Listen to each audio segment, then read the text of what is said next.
صلی اللہ علیہ وآلہ وسلم حلیم کریم حنین رؤوف رحیم اما بعد فاعوذ باللہ من الشیطان الرجیم بسم اللہ الرحمن الرحیم وللہ المثل الاعلی صدق اللہ مولانا عظیم وبلغنا رسوله النبی الکریم الامین المکین رؤوف الرحیم ان اللہ وملائکتہ یصلون علی النبی یا ایھا الذین آمنوا صلوا علیہ وسلموا تسلیما الصلاة والسلام علیک یا سیدی یا رسول اللہ وعلى آلك وأصحابك يا سيدي يا حبيب الله الصلاة والسلام عليك يا سيدي يا نور الله وعلى آلك وأصحابك يا سيدي يا محمد رسول الله صلی اللہ علیہ وآلہ وسلم۔ سب سے پیاری برمتائے وش ملائک فخر السادات فخر الاولیاء نیر تابہ بدر ملت جگر گوش بطول زہرا حشبو چند پیر سرکار الحاج پیر سید محمود ذوالقرنین شاہ صاحب بخاری قادری المعروف حضرت پیر سید غلام دستگیر شاہ صاحب بخاری قادری دامت برکات معالی مرکزی سجادہ نشین کیبلا والا شریف کی سب سے بڑی درگاہ قصر عارفہ در سالکہ مدینہ الاولیاء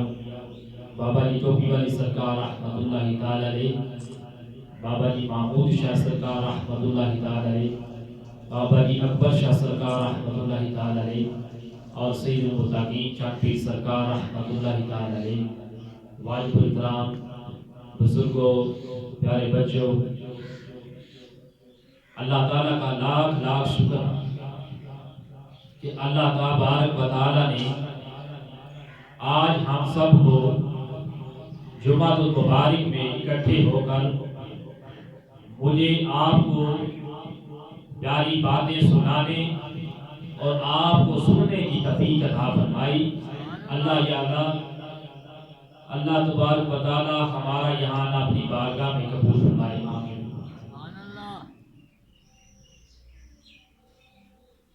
جو میں آج جس موضوع پر گفتگو کرنا چاہتا ہوں وہ ہے حضور محبوب سبحانی قطب ربانی شباب لامکانی قندیل نورانی قطب دوائر قطب جن و انس صلاح الاخبار سلطان الاولیاء حضور غوث اعظم کی شان اس پر گفتگو کروں گا۔ قرآن کریم میں اللہ تعالیٰ فرماتا ہے پارہ نمبر 14 میں سورہ نحل وَلِلَّهِ الْمَثَلُ الْأَعْلَى کہ اللہ تعالیٰ کی سب سے بڑی شان ہے، اللہ تعالیٰ کی سب سے بڑی شان ہے، اور نبوت اہلیت کی دلیل ہوتی ہے اور اہلیت کی کوئی دلیل نہیں ہوتی، نبوت کی دلیل ہوتی ہے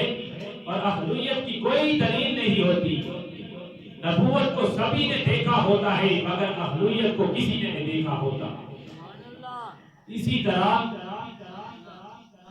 ولایت جو ہوتی ہے وہ نبوت کی دلیل ہوتی ہے، اور نبی اپنے اللہ کی شان ہوتا ہے اور ولی اپنے نبی کی شان ہوتا ہے، اور نبی خود اللہ کی شان ہوتا ہے، اور ولایت وہ امت میں نبی کی ولایت نبوت کی دلیل ہوتی ہے۔ حضرت آدم علیہ السلام سے لے کر 1,24,000 انبیاء رسل حضرت عیسیٰ علیہ السلام تک کم و بیش آئے، ہر نبی کو ولی عطا کیے گئے، ہر نبی کو ولی ملے، کسی کو آصف بن بلخیہ جیسے ولی بھی ملے جو آنکھ جھپکنے سے پہلے تخت بلقیس کو حاضر کر دیا کرتے تھے۔ گویا ہر نبی کو اللہ تعالیٰ نے اپنے زمانے میں، اپنے دور میں، اپنے ایرا میں ولی عطا کیے، مگر 1,24,000 انبیاء رسل کم و بیش جتنے بھی آئے ان کو آقا نے تمام انبیاء کو ملا کر بھی، ان کے ولیوں کو ملا کر بھی کسی کو بھی حضور غوث اعظم نہیں ملے۔ اس لیے نہیں ملے چونکہ محمد مصطفیٰ صلی اللہ علیہ وآلہ وسلم حضور اس وقت تشریف فرما نہ تھے، اس لیے حضور غوث اعظم کسی کو نہ ملے، کیونکہ نبی اللہ کی شان ہوتا ہے اور ولی نبی کی شان ہوتا ہے، اور ولی جو ہے اپنے نبی کی شان ہوتا ہے، ولی اپنے نبی کی برہان ہوتا ہے، ولی اپنے نبی کی دلیل ہوتا ہے، ولی اپنے نبی کا مظہر ہوتا ہے، ولی اپنے نبی کا جرد ہوتا ہے، ولی اپنے نبی کا عکس ہوتا ہے،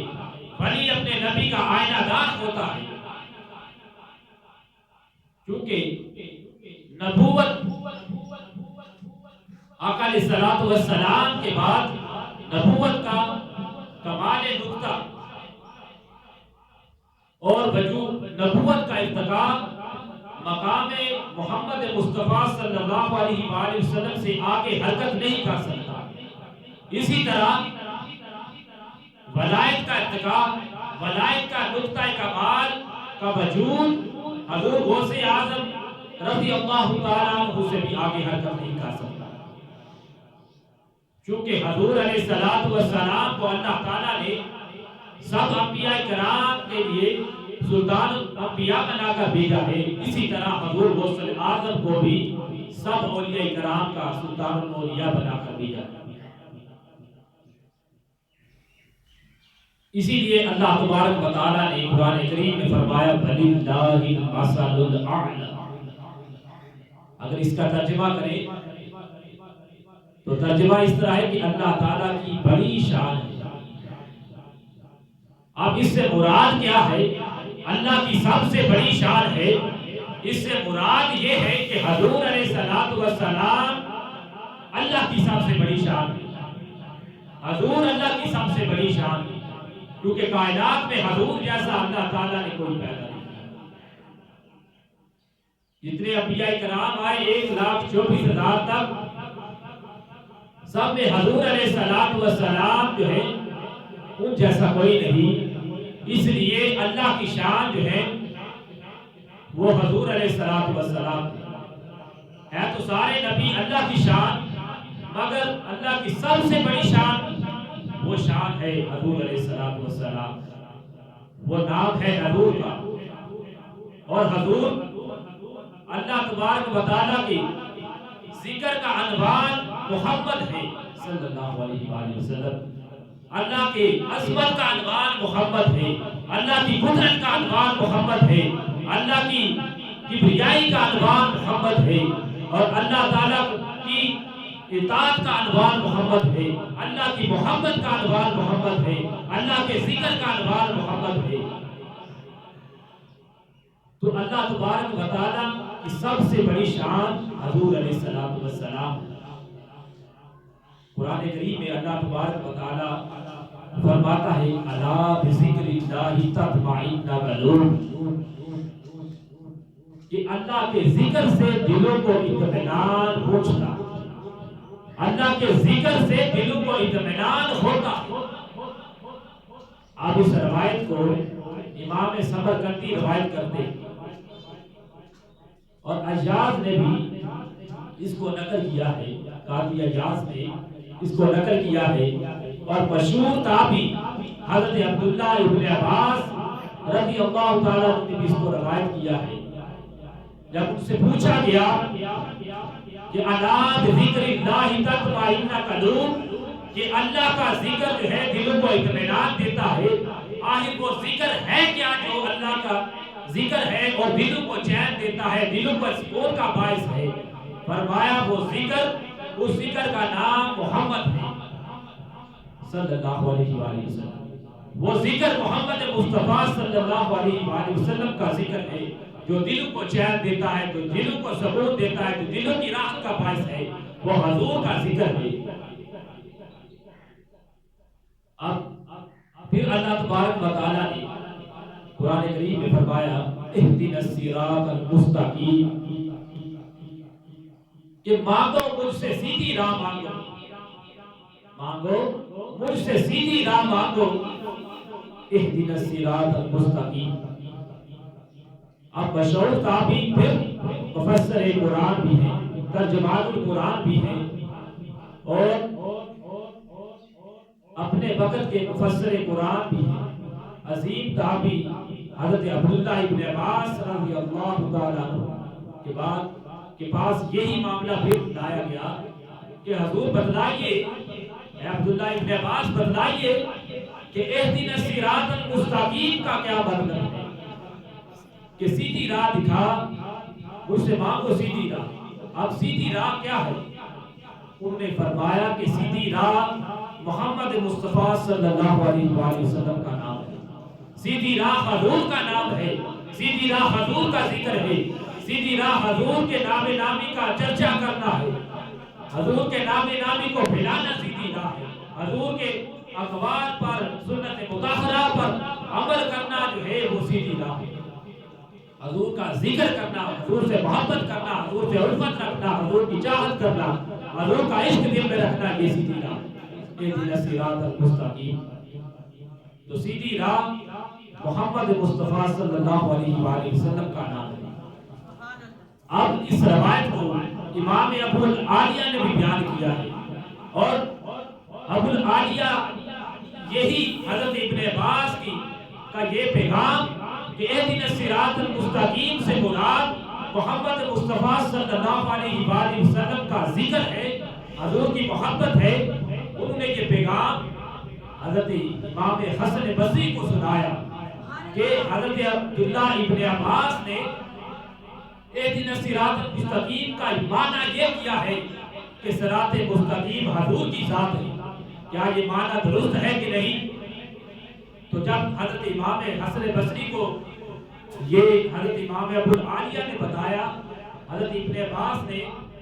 یہ معنی کیا ہے کہ اہدنا الصراط المستقیم حضور کی ذات ہے،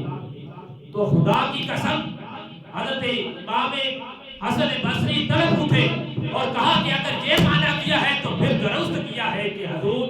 اہدنا الصراط المستقیم حضور کی ذات ہے، اہدنا الصراط المستقیم حضور کا ذکر ہے، اہدنا الصراط المستقیم حضور سے الفت ہے، اہدنا الصراط المستقیم حضور کی چاہت ہے، اہدنا الصراط المستقیم حضور کا عشق ہے۔ تو یہ معنی درست ہے کہ اہدنا الصراط المستقیم حضور کے ذکر کا نام ہے۔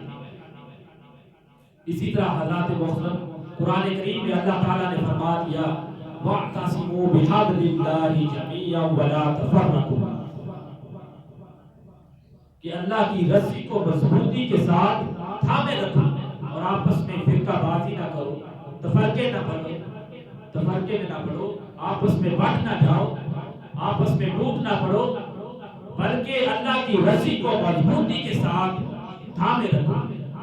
اب پھر یہی معاملہ حضرت عبداللہ ابن عباس کی بارگاہ میں پیش ہوا کہ وَاعْتَصِمُوا بِحَبْلِ اللَّهِ جَمِيعًا، ان کا کیا مطلب ہے کہ اللہ کی رسی کو مضبوطی کے ساتھ تھامنا، اس کو پکڑنا، اس کا کیا معنی ہے، اس کا کیا مطلب ہے؟ تو پھر حضرت عبداللہ ابن عباس نے فرمایا وَاعْتَصِمُوا بِحَبْلِ اللَّهِ جَمِيعًا، اللہ کی رسی کو مضبوطی سے تھامنا یہ حضور کا نام ہے، اللہ کی رسی کو مضبوطی سے تھامنا یہ حضور کا ذکر ہے، اللہ کی رسی کو مضبوطی سے تھامنا یہ حضور کی دل میں محبت ہے،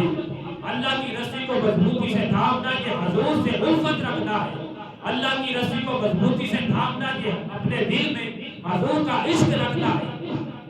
تو واعتصموا بحبل اللہ، تو میں نے سب سے پہلے عرض کیا کہ سب عنوان محمد صلی اللہ علیہ وسلم، ذکر اللہ محمد ہے، اطاعت اللہ محمد ہے، حبل اللہ محمد ہے، وجہ اللہ محمد ہے، اور خدا کا بکڑا محمد ہے صلی اللہ علیہ وآلہ وسلم۔ کائنات کی ساری چیز محمد ہے، سوائے اس رب کے،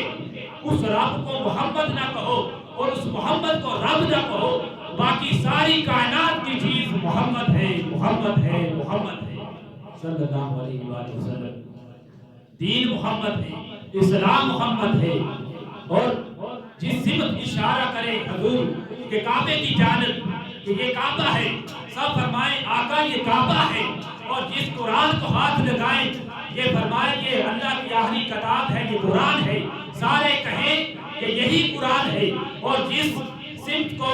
اشارہ کرے کہ یہی کعبہ اللہ ہے، سارے کہیں حضور یہی کعبہ ہے، اور جس خدا کو دیکھ کر دیکھے کہیں کہ وہی لا وحدہ لا شریک ہے، وہی یکتا ہے، وہی اکیلا ہے، تو سارے کہیں خدا آقا علیہ السلام وہی اکیلا ہے، وہی ہمارا رب ہے۔ تو 1400 سال پہلے یہ تفسیر بیان کی گئی، 1400 سال پہلے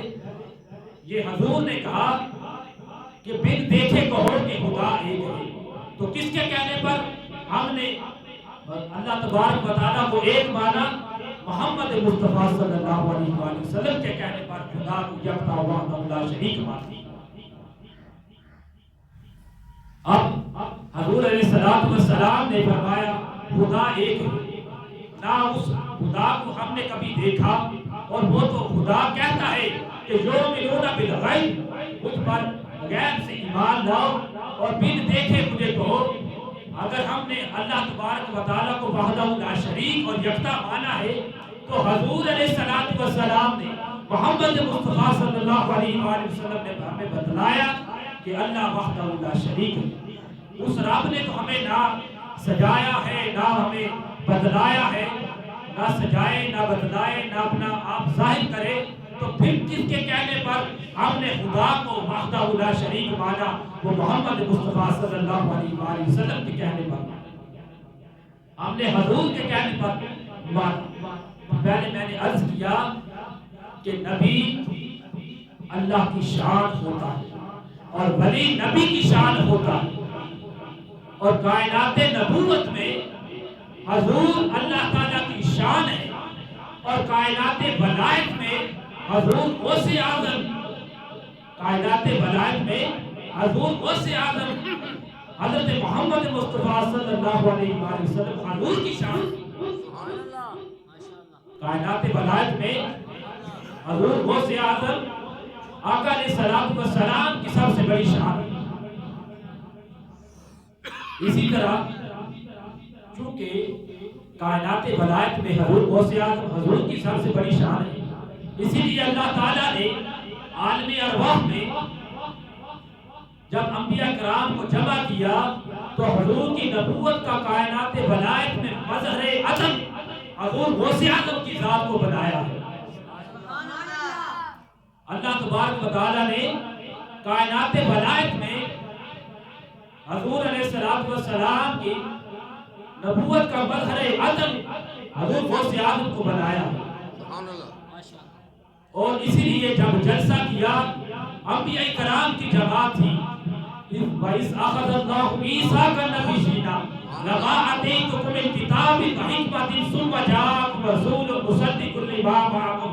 لَتُؤْمِنُنَّ بِهِ وَلَتَنصُرُنَّهُ۔ یہ پھر میثاق لیا، یہ عہد لیا، اور خطاب کرنے والا کون تھا؟ وہ اللہ تعالیٰ تھا، اور حدیث اور سننے والے کون تھے؟ سامعین تھے، وہ انبیاء علیہ السلام کی جماعت تھی۔ ایک جلسہ منعقد تھا، ایک جلسہ تھا، خطاب جو تھا اللہ کا رہا تھا، اور سامعین سننے والے انبیاء کرام تھے۔ ان سے وعدہ دیا لَتُؤْمِنُنَّ بِهِ وَلَا تَنصُرُنَّهُ ثُمَّ جَاءَكُمْ رَسُولٌ مُصَدِّقٌ لِّمَا مَعَكُمْ لَتُؤْمِنُنَّ بِهِ وَلَا تَنصُرُنَّهُ۔ جب تمہارے درمیان وہ رسول تشریف لائے، ان کی ضرور مدد کرنا، ان پر ایمان لانا۔ تو خطیب اللہ تعالیٰ تھا، اور سننے والے جو تھے وہ انبیاء علیہ السلام کی جماعت تھی، جس سے خدا وعدہ لے رہا تھا۔ تو امام قسطلانی نے اپنی کتاب مواہب اللدنیہ میں لکھا ہے کہ جب اللہ تعالیٰ نے یہ وعدہ لے لیا تو انبیاء کرام نے کہا کہ یا اللہ تو نے تو ہم سے وعدہ لے لیا ہے، اب وعدے میں گواہ بھی ہونا چاہیے تاکہ کسی دوسرے کو بھی معلوم ہو بس ہم ہیں اور تو ہے اور کوئی دوسرا نہیں، اور تو نے مخلوق کو بھی نہیں بنایا کہ کوئی گواہ بن جائے، بس ہم جماعت ہیں اور تو ہمارا خدا ہے، خدا اس لیے کوئی گواہ ہونا چاہیے تاکہ ہم اس بات کے پر پکے رہیں ہمارا جو تو نے دیا ہے تو اس کے لیے کوئی گواہ ہونا چاہیے۔ تو رب نے کہا وَأَنَا مَعَكُم مِّنَ الشَّاهِدِينَ، میں تمہارے ساتھ گواہ ہوں، میں تمہارا اس سلسلے میں گواہ ہوں۔ تو امام قسطلانی فرماتے ہیں تو جب یہ وعدہ لیا جا رہا تھا تو انبیاء کرام فرماتے ہیں کہ ایک نور چمکا، ایک نور کی کرن پھوٹی، تو انبیاء کرام نے عرض کیا باری تعالیٰ یہ کیا چیز ہے؟ فرمایا کہ وہی چیز ہے صبح جاءکم رسول مصدق لما، کہ وہی رسول ہے جس کا تم سے ابھی تو وعدہ لیا ہے، یہی ان کا نور ہے جو تم پر میں نے چمکایا۔ تو جب نبوت کی بات آئی تو اللہ تبارک و تعالیٰ نے سارے نبیوں کی گردنوں کو جھکا دیا۔ جب نبوت کی بات آئی اللہ تعالیٰ نے سارے نبیوں کی گردنوں کو جھکا دیا، اور جب ولایت کی بات آئی تو حضور غوث اعظم کے لیے سارے ولیوں کی گردنوں کو جھکا دیا۔ ولایت کی بات آئی حضور غوث اعظم کے لیے سارے ولیوں کی گردنوں کو جھکا دیا۔ تو نہ حضور کے لیے، حضور کے بعد نہ کسی نبی کے لیے کسی نبی کی گردن جھکائی گئی، اور نہ حضور غوث اعظم کے بعد کسی ولی کے لیے کسی ولی کی گردن جھکائی گئی۔ اور یہ سوال کرتے ہیں کہ تم نے کیا لگا رکھا ہے، میرا میرا پکارو شاہ جینا کو پکارو، سرکار غوث اعظم نظر کرم خدارا یا غوث پیا جیلانی، یہ کیا لگا رکھا ہوتا ہے؟ تو ان سے کہو کہ بابا یہ بات ہے کہ ہم حضور غوث اعظم کو پکارتے ہیں اور حقیقت میں حضور کا ورد کر رہے ہوتے ہیں، اور جب یہ بھی اعتراض کریں تو ان سے کہہ دو کہ کیا لگا رکھا ہے یہ مدینہ، یہ زلفیں، یہ پیارے حبیب کا مدینہ اچھا لگتا ہے، پیارے نبی کا زلفیں اچھی لگتی ہے، مدینہ مدینہ 24 گھنٹے کی کیا لگا رکھا ہے؟ تو ان سے فرما دو کہ ہم حضور کا نام نامی پکارتے ہیں، حقیقت میں خدا کا ورد کرتے ہیں، خدا کا ذکر کرتے ہیں، پکارتے حضور کو ہے، اور حقیقت میں اللہ تعالیٰ کی عبادت کر رہی ہوتے ہیں۔ تو اسی طرح آقا علیہ الصلوۃ والسلام چونکہ نبوت جو ہوتی ہے اس کی دلیل ہوتی ہے، اہلیت کی کوئی دلیل نہیں ہوتی، اور کائنات ولایت میں حضور غوث اعظم وہ حضور کی شان ہے اور حضور اللہ کی شان ہے، غوث پاک حضور نبی کریم صلی اللہ علیہ وآلہ وسلم کی شان ہے۔ اس لیے اللہ تعالیٰ نے آپ کی غوثیت کو غوثیت عظمیٰ کیا، آپ کی قطبیت کو قطبیت کبریٰ کیا، اور آپ علیہ الصلوۃ والسلام حضور غوث اعظم محبوب سبحانی، جس طرح اللہ تبارک و تعالیٰ نے حضور کو کثرت معجزات عطا کی، اِنَّا أَعْطَيْنَاكَ الْكَوْثَرَ، اسی طرح حضور غوث اعظم کو کثرت کرامات عطا کی، اور کوئی نبی اور کوئی ولی جو ہے وہ ولی بن ہی نہیں سکتا جب تک اس پر مہر یا سائن حضور غوث اعظم کے نہ ہو جائے، وہ ولی ہو ہی نہیں سکتا۔ اور یہ شرط کلمات کے ذریعے ادا کیا، قدمی ہادی علی رقبات کل ولی اللہ، کہ میرا قدم تمام ولیوں کی گردن پر ہے، کوئی ولی نہیں بن سکتا جب تک حضور غوث اعظم کا پنجہ نہ اس کی گردن پر ہے۔ جب کوئی ولی اگر ولی بن بھی جائے تو ولی حضور غوث اعظم کی قدم کے بغیر، ماننے کے بغیر اگر بن بھی جائے تو وہ ولی بچ بھی نہیں سکتا۔ اگر یہ عقیدہ ہو تو سب کچھ حاصل ہے، اگر یہ عقیدہ نہ ہو تو سب کچھ ملائیت ہے۔ کیونکہ ولی جو ہوتا ہے اس کی سی وی پروفائل کریڈینشیل وہ سب سے پہلے حضور غوث اعظم کی بارگاہ میں پیش ہوتی ہے. جب وہ سائن کر دے تو جس منصب پر چاہیں اس کو فائز کر دیتے ہیں. بے شک بے شک. اور جب سائن نہ کریں تو چاہے جتنا بھی ہو وہ ولی نہیں بن سکتا. جتنے بھی سلسلے ہیں قادری، چشتی، سوربندی، قلندری، مجددی، سب حضور غوث اعظم کے مرید ہیں. حضور غوث اعظم کا پنجہ لگا ہوا ہے تو تب وہ ولی بنے. اسی طرح خواجہ محی الدین چشتی اجمیری 57 دن تک مراقبہ کرتے رہے اور پھر کہا کہ حضور غوث اعظم مجھے عراق دے دیجئے، میں عراق لینا چاہتا ہوں. فرمایا بیٹا عراق تمہارا نہیں، تمہیں سرحد ہند دیا جاتا ہے، تمہیں ہند دیا جاتا ہے. ہند میں جا کر اپنے لوگوں کو اللہ تبارک و تعالیٰ کی یکتائی کا اظہار کرو، تمہیں ہند عطا کیا جاتا ہے. اور فرمایا قدم ہاتھ یا کا بات کلی بلی جلدہ، تمہیں پتہ نہیں میرا قدم ولیوں کی گردن پر ہے. فرمایا حضور غوث پاک میرا آپ کا قدم میری گردن پر بھی ہے اور میری آنکھوں پر بھی ہے. تو جتنے بھی سلسلے ہیں سارے سلسلوں کی نسبت حضور غوث اعظم سے جڑتی ہے تو پھر وہ جو ہے فیض کو ملتا ہے. اور آگے جو ہے جب سی وی پیش کی جاتی ہے کسی ولی اللہ جب حضور غوث اعظم کی بارگاہ میں پیش کرتا ہے، جب تک آپ سائن نہ کریں، دستخط نہ کر دیں، اس کو کوئی منصب نہیں مل سکتا. اور جب سائن کر دیتے ہیں تو وہی پروفائل، وہی کریڈینشل، وہی سی وی پھر حضور کی بارگاہ میں اپوائنٹمنٹ کے لیے پھر چلی جاتی ہے. اور حضور اس سائن کو دیکھ کر کہ میرے غوث اعظم نے سائن کر دی ہے، اب اس پر مہر لگا دی ہے، تو پھر حضور بھی اپوائنٹمنٹ کے سائن کرتے ہیں تو تب ولی بنتا ہے. تو اللہ تعالیٰ کی بارگاہ میں دعا ہے اللہ تعالیٰ ہمیں صحیح بات میں حضور غوث اعظم کی کرامات پر، آپ کی شان کو صحیح بات میں بیان کرنے اور آپ کی کرامت پر اور آپ کے نقش قدم پر ہم سب کو چلنے کی اور ہم سب کو وصیت سلسلہ قادری میں اسی طرح جو ہے اس کا فیض بانٹنے کی ہمیں توفیق عطا فرمائے. اور آقا علیہ الصلوۃ والسلام کی ہمیں غیر مشروط محبت اور نامحدود وفاداری نصیب فرمائے. اور خاتم النبیین صلی اللہ علیہ وآلہ وسلم پر اپنا پیارا، اپنا ایمان، اپنا عقیدہ اور زیادہ پختہ رکھنے کی ہم سب کو توفیق عطا فرمائے اور ہمیں حضور غوث اعظم کا ساری پر غلام بنائے رکھے. آمین. وما علینا الا البلاغ المبین.